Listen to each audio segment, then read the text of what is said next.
maa ngi doore sama wax ci naqarluwaat li nga xam ne xew na démb fële ci Taïba Ndiaye nga xam ne Sénégal yëpp gis nañu alkaat yi ñëw dal ci kaw ndaw Taïba Ndiaye ba gaañ ci ñu bëree bëri su ma leen waroon photo yi fi mu ne nii nga xam ne seeni bal yooyu ñu yor moom lañ leen tiire ñii ci tànk ñii ci conc bi ñii ci biir bi ñu gaañu yu métti ñu ci bëri ci ñoom tey ñu ngi hôpital Tivaouane defe naa am na ñu rawale Thiès am na it ñu ci jàpp juróom-ñett te lu ko waral defuñu dara Ousmane Sonko doon def tournéem jaar Taïba Ndiaye ne da leen di siyaare général Moussa Fall yónnee fa ab colonel ak commandant bi ñu ñëw yor seeni ngànnaay di tiire ci kaw waa dëkk ba ci ñoo xam ne defuñu dara lu bon wala lu ñaaw lii mooy nguuru Macky Sall lii mooy gis-gisu général Moussa Fall ci lan mooy sécurité gis nga njàmbaar nekkul ci ñu dénk la ngànnaay parce que ci réew dañ ne kenn rek la ñu jox mu am sañ-sañu jaay nit ñi doole mooy ki nga xam ne dafay dox ci turu état moo tax ñu ne ko yow am nga droit yor ngànnaay ñun ñii ñoo cotiser jënd suñu ngànnaay jox ko ngànnaay googu du njàmbarte nga dem fekk ay sénégalais yoo xam ne yoruñu ngànnaay ni yow entraîné wuñu defuñu dara nga leen di jaay doole bu ko defee ñu xëy ne on les a matés loolu du njàmbaar bu doon ay sàmbaambooy dugg nañ ci dëkk bi ñu dal seen kaw ñun ñëpp ay tàccu mais jox la ngànnaay nga wëlbati ko ci sa population di ko ci jëfandikoo loolu trahison la tudd loolu rafetul moo tax ku ci yaakaar ni jàmbaar nga wala ñu waa APR di leen jay naan woy félicitations à nos FDS yaa ngi nax sa bopp de bañ lay recruter bañ lay former bañ lay jox ngànnaay dal ci kaw sénégalais yi daje ci ëtt di waxtaan taxuloon lii mooy nguuru Macky Sall waaye fi muy mujjee naruta baax ndax li may wax toujours ndaw ñi lépp mi ngi dépendre ci seen détermination waaye Sénégal amul benn réew boo xam ne rawatina ak Sénégal am na matuwaay yoo xam ne bu askan bi jógee taxaw ne déet mën nañ ko dékku amut yi ñuy def yëpp ay défilé 4 avril di wane ay drone ak ay nangam-nangam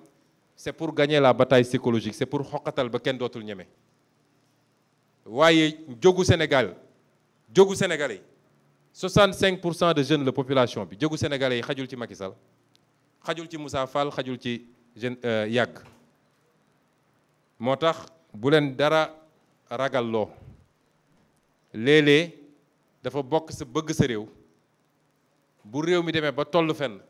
nga jóg taxawal réew mi te foofu la ñu toll jamono ji ñaareel bi maa ngi wax ci lu jëm ci justice su Sénégal mooy attekaay yi may wax ni li nar a boyal réew mi yàlla nañu ci yàlla musal li nar a andi fitna ci réew mi mu ngi jóge ci justice te du weesu juróom wala fukki magistrat yoo xam ne li taxoon ñu teg leen foofu li taxoon ñu waat ñoom ne loolu la ñuy jëfee fàtte nañ ko bu yàgg teg nañ ko fële nekk nag ay Baay Faalu Macky Sall bu leen nee tëjal ñu tëj bu leen nee bàyyil ñu bàyyi réew bu justice ba sooxee rek réew mu sooxe na lépp mën na sooxe ba mu des justice boobu nag yéen gis ngeen Macky Sall lim ci nekkee fi mu ne nii weer wu ne wala ñaar yu nekk mu def consultation à domicile changer ay juge parce que day tànn ay nit am lu mu bëgg ci ñoom dem ba ci biir amu ko mu gaawantu soppi leen li ci gën a fës nag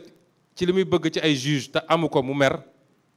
mooy fexe leen ba condamné leen Ousmane Sonko ci peine boo xam ne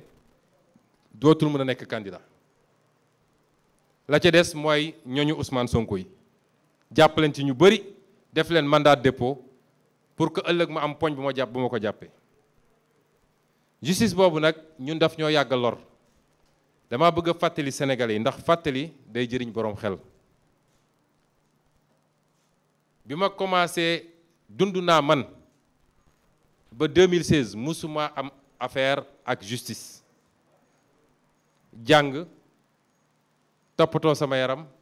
toppatoo sama diine dem liggéeyi kenn musuma xam ci dara 2016 laa commencé jëflante ak justice te ma ngi méngoog bi ma duggee ci politique ci laa commencé jëflante ak justice 2016 ba léegi lu ne justice teg na ko sama ndodd pour bëgg maa lor ak bëgg maa gàllankoor te tegu ko ci dëgg nag ma limal leen ci yenn ma fàttali leen ni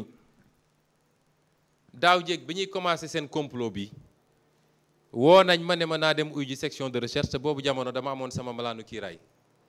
yoon ne kenn mënul woo député bu am malaanu kiiraay wala nga jàpp ko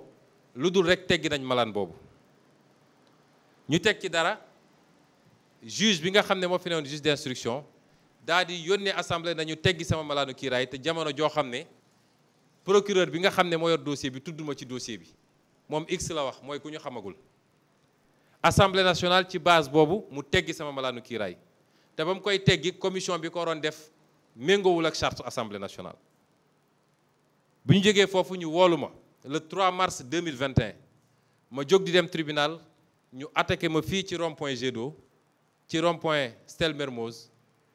jàpp ma yóbbu ma section de recherche téye ma fa juróom benni fan yoo xam ne kenn ci Sénégal xamuloon ci yenn anam laa ne bu dul woon taxawaayu askanu Sénégal kon tey jii du ma toog fii di wax ak yéen maa nga Rëbës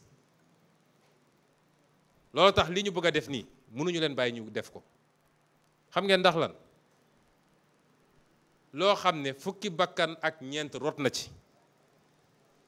ngir bañ injustice bañ tappale ak bañ jaay doole ñu teg ci ñaari weer Macky Sall ne fa ma tegoon dossier bi fa laa koy delloo si wéyale ko comme dara amul ñun suñu seetaanee loolu du ñu gor parce que xale yi nga xam ne seen bakkan rot na ci dafay mel dañ leen trahir ak li xew ci Sénégal yépp ci jamono jooju te weesuwul benn groupe nit bu ndaw nous sommes 17 millions de Sénégalais groupe bu ndaw a ndaw a ndaw ne ñoom dinañu def lu leen neex ci réew mi ñu jàpp ma foofu forcé may affaire yoo xam ne wax naa ko léegi ci nasaraan ba keroog le 8 bañ may yóbbu ma déedéet avant le 8 le 5 defe naa bi ñu may yóbbu ci juge bi samay avocat dañoo bañ ñu ñëw teewe te yoon dafa ne kenn ku nekk am nga droit avocat te juge bi amul droit déglu la te sa avocat toogul yéen ñëpp gis ngeen bés boobu avocat yi dañoo taxaw ci buntu juge bi di dóor ci bunt bi di ko fëgg pour ne ko ubbil parce que dañu am droit dugg lu kenn mës ta gis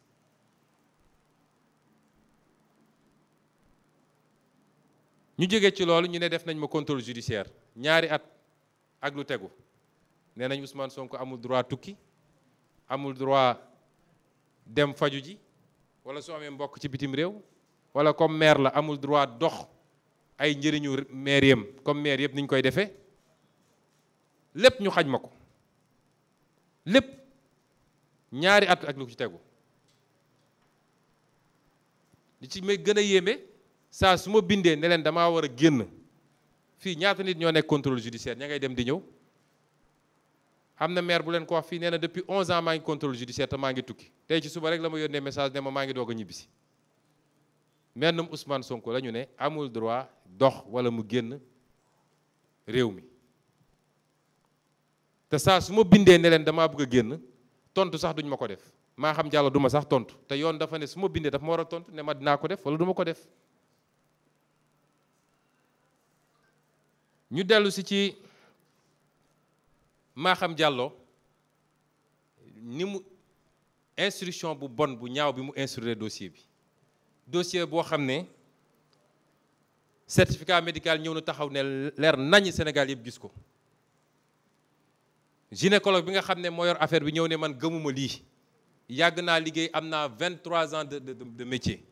bu ma gisee dinaa xam lu am ak lu amut lii amut teg ci ne ñoo ngi koy xoqatal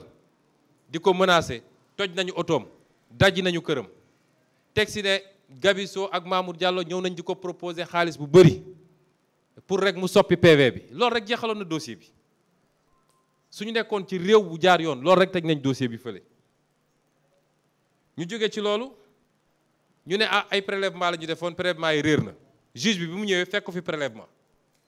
scellé amul mu dem bind kii bi mu dem bind ñi nga xam ne centre bi nga xam ne moom la nañ ñëwoon moo def affaire bi def ci pression boo xam ne pour ñu bindal ko li mu bëgg a dégg mu téye ko ne léegi dugal naa ko ci dossier bi. ñu am enquête interne gendarmerie boo xam ne ñu ngi ko téye ñun maa ko jox juge bi loxo ak loxo ci enquête bi ñu gis ni Serigne Bassirou Gueye PV bu njëkk bi da koo manipuler dugal ci ay photos yu bon changer ci ay paragraphes rek pour mun charger ma loolu tam jeexaloon na dossier bi dans un pays normal moo tax ma déposé woon plainte contre moom.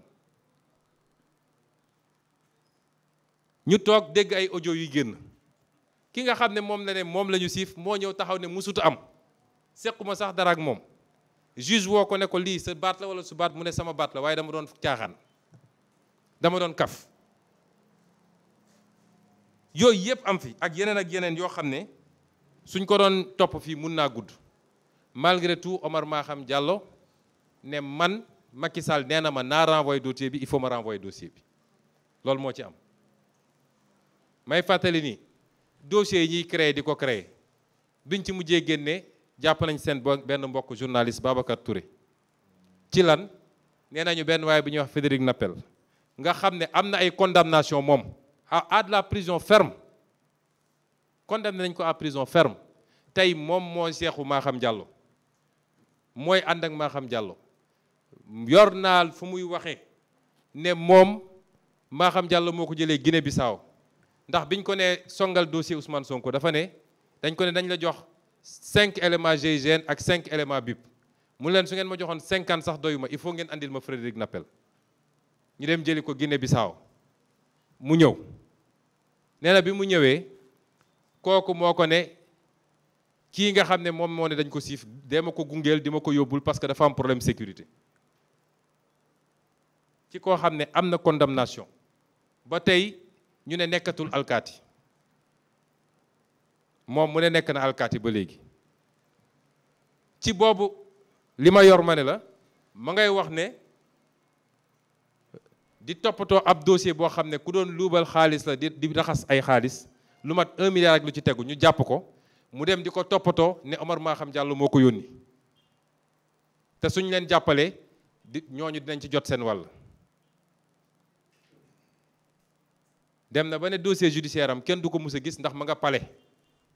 dañ koo récupérer ma nga palais xamul ni yor nañ ko mu dem ba naan 3 avril bi passé kii nekkoon chef général d'état-major des armées da doon waaj a def coup d'état moom moo ko découvrir wax ko Macky Sall moo tax kooku ñu dàq ko kooku tey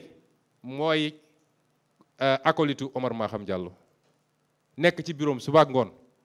parce que nee nañ dañ may topp ci lan laa wax dama ne kii mooy nekk bureau Omar Maham Diallo dem leen déglu sama vidéo weesul lool tey nag wax naa lu ëpp loolu lii mooy justice sénégalaise léegi de lii ma teg ci toujours ci loraange yoo xam ne Macky Sall mu ma koy teg saa su ne mooy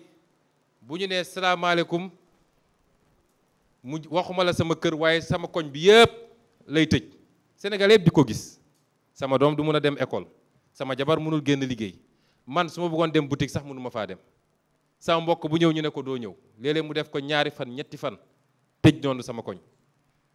di sànni ay grenade dëkkandoo yi lu ne ñu koy daj ma leen di jéggalu ñoom ñëpp di leen balu àq loolu mu koy def ci loo xam ne amul benn décision de justice nee na man saa ñu ma convoqué nit ñi dañuy génn di ma gunge waaye Sénégal Macky Sall bi ñu ko fi convoqué jamono Ablaye Wade nit ñi gungewuñu ko woon muy daw sens interdit naan ma ngay dem uyu ji est-ce que Ablaye Wade da koo dóoroon wala da koo tëjoon yéen ñëpp gis ngeen ni ñuy dalee sama kaw àdduna yëpp a gisandoo ay alkaati yu ñu yónni ñoo fekk ma sama biir oto toj oto bi jour boobu mënoon nañ ma gaañ-gaañ bu métti ndax xottu butéel yi dal na sama kaw mënoon a dugg sama bët mënoon a dagg sama baat loolu lan moo ko gën a garaaw ci violation des droits nga ñëwaat ñii ànd ak man sax di ay attekat di ay avocat façon toroxal bu ne ñu ngi leen koy teg ma leen di gërëm di leen sant seen taxawaay ndax bëri nañu macha allah te amu ci kenn ci ñoom koo xam ne fayeku na ma kenn gëm-gëm bëgg dëgg moo tax ñu topp ñu may jàppale waaye gis ngeen ni ñu def ci suñu tubaab boobu nga xam ne dafa ne cëpp ñu dugalaat ko ci avion ne ko ñibbil suñu mbokk burkinabé boobu nga xam ne woo nañ ko di ko menacer parce que bés ba ñu bëggoon forcer procès bi ne dañ koy téye li avocat yëpp la def mooy taper sur la table ne du fi amee gis ngeen li bëri ci samay avocat tey am nañu ay procédure ci barreau bi tentative d'intimidation parce que kenn warul am sañ-sañu défendre Ousmane Sonko dans ce pays gis ngeen nit ñii nga xam ne sax dañ may faj natt bu ñu leen teg docteur yeeg sage-femme yeeg nangam ku nekk woo nañ ko ci police ñii ñu defal leen bracelet électronique ba ci ndaw su jigéen soosu nga xam ne defe naa béninoise dañ ma wax nga xam ne deful dara dul ñëw naa asalaamaaleykum waaleykum salaam noo tudd noo sant ñaataat nga am est-ce que am nga ay antécédent diabète nangam mu bind foofu la yem tey ñu takkal ko bracelet électronique lu kenn mësut a gis ngeen it suñuy militant niñ leen singale ci biir réew mi jamono ji may wax tembe am nañu ñetti téeméer ak juróom fukk ak juróom ci ay militant Pastef yoo xam ne Macky Sall a ngi leen teg loxo ba pare ne ma da ngay ñëw ñu négocier ci dara lu dul dëgg nag ku bind sax sa xalaat ci Facebook mu ñëw jàpp la gis ngeen it ni ñuy gaawantoo ci dossier yi yow nee nga dem nga première instance le 30 juge wax na li muy wax juge boobu d'accord ak àtteem ma profité wax ko d'accord ak àtteem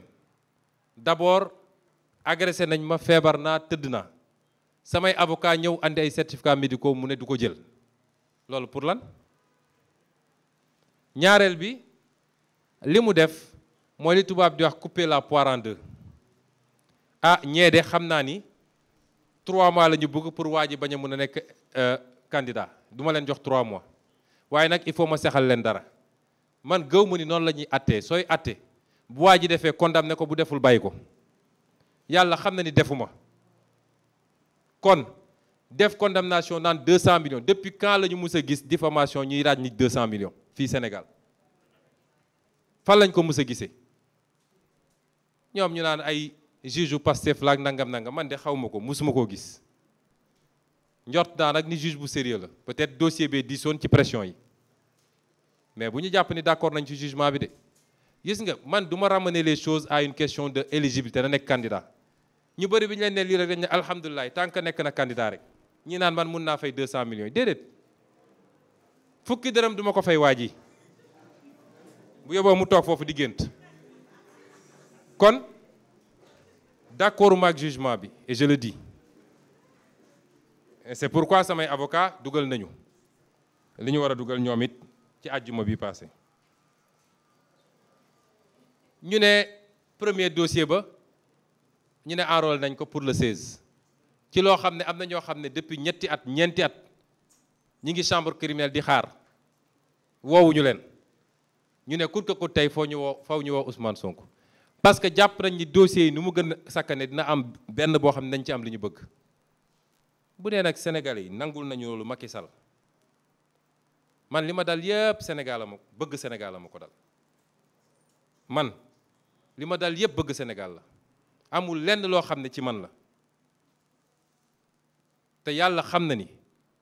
Sénégal jaral na ma lu ne waaye nag day am fu muy toll askanu Sénégal ñoom ci seen bopp ñoo war a xam ni bu la yàlla joxee dara nga am yaakaar ni lii mun na soppi sama ëllëg yow yaa ko war a njëkk a sàmmal sa bopp lu ko may rek dañuy wax Cheikh Anta di wax Thomas Sankara di wax keneen ak keneen Macky Sall ci tànk yooyu la nekk beneen bi nga xam ne am na te ma waxoon ko Sénégalais yi mooy le 16 bi ñu ma attaqué dama leen ne dañ ma doon essayer faagaagal dañ ma doon essayer rey coow li bëri woon na lool waaye man mi nekkoon ci biir oto bi lañ ma sotti ma noyyi ko ak fi ma yóbbu bët gisatul mënatoo noyyi biir di daw ci saasa man xamoon naa dañ ma doon bëgg a rey man xamoon naa ko. léegi nag yónnee nañu ba am analyse yi dikk na te fañ ko yóbbu du laboratoire bu ndaw analyse yi nee na produit bi nga xam ne moom la ñu gis foofu produit la boo xam ne kuñ ko sotti mën nga dee ci saasa loolu jeexal na wax ji. leneen li ñuy wax yépp waaw fu mu jëlee produit bi est-ce que dañoo def scellé normalement kan moo yóbbu yére beeg nangam amul solo ndax yére ba fa ma nekk ci laboratoire ma nga fa ba léegi saa suñu commencé une procédure judiciaire ku bëgg a dem foofu soo bëggee def contre expertise wala loo bëgg di nga fa fekk yére bi ndax yére bi fii yépp la sotteeku woon ak ci mbagg gi donc affaire bi des na fa mu nga fa bëri sans compter li nekkoon ci li daal li tisoon ci maître Clédor Ciré Ly donc ñun am nañu suñuy échantillon teyit moo fàttaliku li ma waxaat ñi ma bëggoon rey jàpp nañ suñu benn xale bu ñuy wax yargasi nga xam ne bëgg na ma fu bëgg yem ku ma gis may dem aéroport moom ngay gis mu ne sama gannaaw ku ma gis may daw léeg-léeg moom ngay gis sax ci kaw mu yor drapeau bi Abdou Karim Diop dem jàpp kooku naan moom moo doon essayé rey waa ji moom moo gën a yomb ci rey ma ki mu jàpp kon bi mbir mi di am heureusement filmé nañu vidéo yaa ngi fi ñu téye biir oto bi man maa fa newoon Guy Marius Sagna Zak mi doon dawal ak Ndatu Mbodj mi newoon ci gannaaw maître Clédor Ciré Ly benn instant la ñëw di ubbi pour xëcc mu tombeek soo génnee ñooñu ñi waroon oto bi yëpp alkaati yi la boobu dàq nañ ñëpp ba ñu sori vidéo yaa ngi fi te produit bi tam nee nañu produit bi lu alkaati yi di utiliser lu ci ëpp dañ koy utiliser pour xeex ak nit kon kay loolu leer na produit boobu soo demoon ci marché yi doo ko fi am soo ko commandé woon dañ lay jël si ñoom rekk ko mun a yor kon ma wax ni maa ngi confirmer it ni dañ ma doon essayer faagaagal te liñ ci war a def ñu ngi koy def ndax avocat yi tey pare nañu document bi ñu war a commencer liggéey wala bi ñu war a déposer fi ñuy déposer te lii yëpp nag dafa am lu mu jur lu bari wax naa ko fii ci nasaraan bi loolu amee ba léegi man duma ku ma xam-xam ni man duma jooytu man duma daw di seeti ay kilifa naan leen wax leen ci wala jàpp leen ci man dama gëm yàlla lu am ma dékku ko noonu la ma yàlla bindee kon su ma demee ba wax xam leen ni lu am la bi mbir mi amee ba léegi am na lu muy yàq ci sama santé man xam naa ko ñu ngi forcer rek di dox te dinañ continuer dox nag ba keroog ñu yegg fi ñu war a yegg parce que suñu engagement la ci kàttanu yàlla à part analyse yi am na ay IRM yu ñu def yoo xam ne la ca feeñ ci wàllu cerveau médecin bi dafa bind ne ma il faut nga génn dem foo xam ne seen xarale ci wàllu paj egg na foo xam ne dinañ mën a gën a xóotal analyse yi parce que xamuñu ndax lu dangereux wala lu dangereux waaye warul woon nekk fii mu nekk ni loolu moom lu wóor la may wax sénégalais yi nag ni ñun dañoo jël engagement parce que dañoo bëgg réew mi dañoo jàpp ni li ñuy dugal àjjana ëllëg coono gi ñu doon daj ngir suñu réew la ñun loolu la ñu gëm ñoo ngi góorgóorlu ci lépp lu yàlla santaane waaye jàpp nañ ni peut-être yàlla lim ñuy gën a rusé mooy la nga doon daj ngir sa askan baax moo tax dara mënuñoo delloo gannaaw ñoom su doon dañoo yem rek ci di ma lor ñu ne waaw baax na ba léegi waaye man nu ñu mënee ubbil ma dossier yi dul jeex ab sa ndax sax bu romboon fii ne Sonko ma xeelu ñu ubbi dossier ba pare man su ma déposé plainte duñ ko traité maa ngi fàttaliku depuis 2016 sama radiation bi ma Macky Sall di dàq fonction publique te tegu ko fenn ñu bañ ne du ma ànd ak samay avocat ma saisir Cour suprême mu bañ dàq ko 2018 ñu faat suñu jigéen boobu Mariama Sagna ba tey ba sànq justice tegu ci benn acte bu ñu mën a ne lii la 20 août 4 mai 2018 ma toog ba gis lu garaaw a garaaw ci alalu réew mi 94 milliards yoo xam ne dañ ko doon foo ma jël sama responsabilité en tant que citoyen waaye jël sama responsabilité tam en tant que député daal di bind justice heureusement bindaale OFNAC génn na rapport am ba ne Ousmane Sonko li mu wax yëpp dëgg la te dama bëgg ngeen ubbi ay poursuites contre X Y Z ba tey jii ma wax ak yéen procureur bii yor làmmiñam di wax naan suba day wax ci cocktail ak xaw ma lan bañ na ne du laal loolu 94 milliards bu ñuy tudd. ma jëlaat même dossier bi ne procureur bu ko traité le 20 août 2019 ma yóbbu ko ci doyen des juges mu ne ma ah li nga wax de du ma ne amul de waaye nag du yow yaa ko war a dénoncer waaw soo romboon léegi kër jàmbur gis ab sàcc bu tëb di sàcc yow amoo droit ne wupp sàcce yi loolu la procureur wax kii juge doyen des juges. ma déposé le 5 janvier 2023 plainte contre Gabisso maa ngi ko déposé procureur général près la cour d'appel parce que ñoom foofu nga leen mën a déposer plainte ci complot bi mu bokk ba tey ba sànq dara ma déposé ko groupe bu ñu doon comploté yépp Mamour Diallo ak ñi mu àndal ak yépp janvier 2023 ba tey ba sànq kenn tudd ko Serigne Bassirou Gueye bi nga xam ne moo dem modifier rapport bi muy lu garaaw ci liggéey magistrat ma dem IGAJ ak Cour suprême déposé ko fa ba léegi dara bi ko procureur Ousmane Diagne commencé bëgg a traité Macky Sall da ko faa jëlee yóbbu ko feneen ma déposé une plainte contre maître El Hadj Diouf ci ay wax yu ñaaw ay saaga ak yeneen def ko ci bâtonnier def ko ci parquet général ba tey jii traité wuñu dossier boobu Ibrahima Abdou Karim Diop procureur ak Ibrahima Bakhoum bi nga xam ne yoon may na ma 1 mois ñoom sama 1 mois jeexul ñu enrôler dossier bi ma déposé plainte contre auprès du parquet général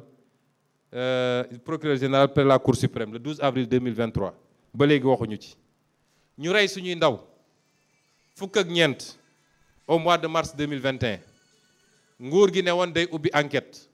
ba tey ji enquête ñu defuñu dara juin 2022 ñu reyal ñu ñaari nit mars 2023 ñu reyal ñu kenn ba léegi justice nee na yoonam newu ci kon lii lépp nag bu dajee nga boole kook li ma njëkk a wax man dama jàpp ni li ma waroon def pour wane ni respecté naa suñu justice def naa ko waaye saa su ne li ma justice fayee mooy respecté wu ma fii léegi Macky Sall nga leen naan fexe leen ba faagaar la ma ko dinañ ko def moo tax ma ne nag jot na ku nekk jël responsabilité am man ku ma respecté wul du ma la respecté te bis ni ki tey dinaa door campagne de désobéissance civique par rapport ak justice bi mooy nanguluma ko cër gi mu jox boppam ku nekk na jël responsabilité man lu ma ci góobee gar ko parce que nag dafa am fu mbiri di yem waaye nag li ma bëgg a wax kenn ku ne mooy ku yaakaar ni mën nga dëkk ci lor nit ñi ba pare yow nga mucc ci ndax nga sa bopp ku yaakaar ni mën nga dëkk ci lor nit ñi ci lu dul dëgg ñu garantir na dinañ la protéger armée yëpp a ngi sa gannaaw mën nga tëdd nelaw dinañ la jox alal nañ la jox lii ndax nga sa bopp de bu ñu bëggee réew mi am jàmm nañ ko mayante man dama yor njaboot ni ñëpp li ma daj ci ñaari at yi néew na sénégalais boo xam bu ñu ko tegoon ci kawam du nax saay bu yàgg waaye ma nangu ko parce que li ma gëm moo tax mais nag loo gis am na limite te foofu lañ ci toll ñaareel bi nga xam ne bëgg naa ko wax it mooy li ñu woowee dialogue politique mooy waxtaan bi nga xam ne nee nañu Macky Sall woote na ko la ma ciy wax du sori mooy Macky Sall moom ci boppam moo ne réew mi mu ngi dox problème amu fi détenu politique amu fi institution yaa ngi dox waaw réew mu ni mel lu fi jar dialogue réew mu ni mel kay alhamdulilah rek macha allah tubarkalla waaye gis ma lu fi jar dialogue waaye ñu nangul ko loolu parce que ñun jàmm la ñu bëgg ci réew mi ñun dañu gëm ni fii leeg fukki weer bu soobee yàlla réew mi tegu suñu loxo te ku bëgg réew tegu sa loxo da ngay ñaan boo koy jot nga jot ko ci jàmm ak dal ak tey parce que sa xam-xam nu mu leer sa xalaat nu mu leer nu mu baax say programme nu mu baax boo jotee ci réew fekk réew ma tas na ba noppi defe naa mandat bi yëpp yaa ngi xool nooy def ba defaraat li yàqu woon waaye doo tal ay développement moo tax ñu ne nañ ko nangul waaye nag ñun kenn duñu booleeg sénégalais yi parce que day def loo xam ne xam nga sénégalais dafa émotif bu ñu nee ah waa ji nee na woon a gars yi dialogue rek ah way ndeysaan waa dem leen waxtaan xam nga lii bu ko defee ku ne man dew ma rek ah kii moom nitu ay la gis nga waxtaan bu dee sincérité moo ko lal bu dee yéene gi sell na bu dee naxe mbaay taxu koo jóg waxtaan boobu day yomb ñépp a koy bëgg ba ca njëkk mooy naka la ñuy demee waxtaan te li Sénégalais yëpp di xaar te muy yoon di ko xaar ci Macky Sall moom àdduwu ci Sénégalais yëpp li ñuy xaar ci Macky Sall mooy mu ñëw ne leen maa ngi leen di gërëm di leen sant defal ngeen ma loo xam ne mënuma koo fay kenn ndax nekk président de la République ci génération di nga gis génération lëm kenn moo ci am chance nekk président de la République ngeen may ma ko benn yoon mayaat ma ko beneen yoon malgré samay waxeet malgré jaay doole gi malgré résultat yu néew yi malgré chômage bi malgré ndóol bi malgré ngeen mayaat ma beneen te constitution bi ne kenn mënul toftal lu weesu ñaari mandat kon maa ngi leen di gërëm di leen sant bu soobee yàlla février 2024 sama mandat jeex ma organiser élection ci ni mu gën a rafete yemale ñépp sénégalais yi seet ku leen doy ñu tànn ko ma dem continuer sama dund tranquillement ndax nag président de la république nag binduñu ko ci jëw nit ni da nga koy dund ba ilaa yow mi dinde te waxuma sax démocratie Europe yeeg yooyu mais fii Afrique barki démb la Tanja wala kii Niger la pare ñaareelu mandaam joxe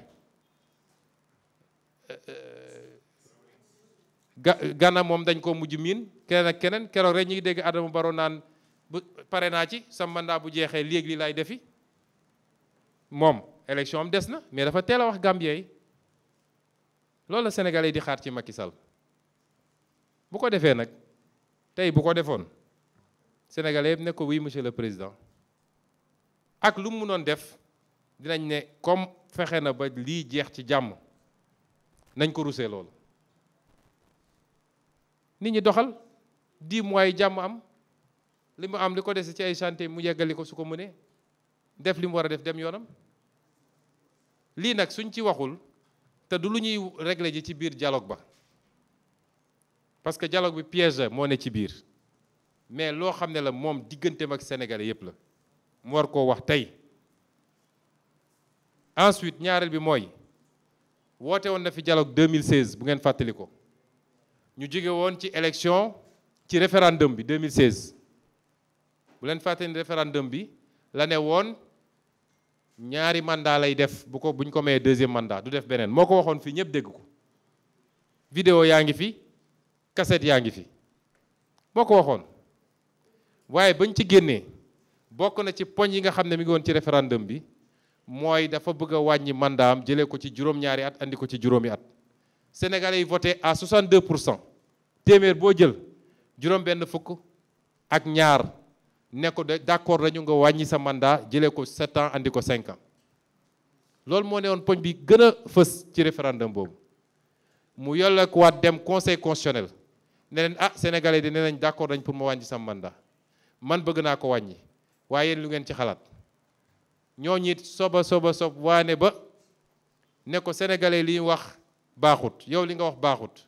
sa mandat foofu nga maintenir ko 7 ans waaye ñun ñëpp xam nañ ni mu demee conseil constitutionnel moo leen di wax li ñuy def rek kon dialogue boobu fan la mujje ci waxeet ñaareelu dialogue bi mi ngi door 2019 jeex juillet 2021 ma wax ni dialogue boobu lan moo ci soqeeku woon ci ay résultats bi ci njëkk mooy parrainage ñoom ñi bokk ci nguur gi lànk ne ñoom duñu laal parrainage tey nee na day waxtaan parrainage dinaa ne wax li tax mu wax ko. ñaareel bi te loolu Union européenne Cour de justice de CEDEAO ñëpp newoon nañ ko parrainage bi baaxul jëlee ko fi mu lànk ne du ko fi jëlee. ñaareel bi mooy li ñuy wax bulletin unique nga xam ne daf ñoo war a sakkanal bu baax suñu koom balaa ngay def téeméeri bulletin nga def benn bulletin rek boo xam ne kii ñëw day gis candidat bi ci kaw bii tegu mu seet ku ko intéressé mu xoos foofu daal di dugal. ñoom ñu ne ñoo lànk waa pouvoir bi ñu ne léegi parti politique yi naka la ñuy doxee fan la ñuy jëlee seen alal ndax li ñuy bañ mooy ay nit jóge bitim réew di ñëw joxe xaalis wala ñuy luubal xaalisu réew mi pour dem defi politique mu am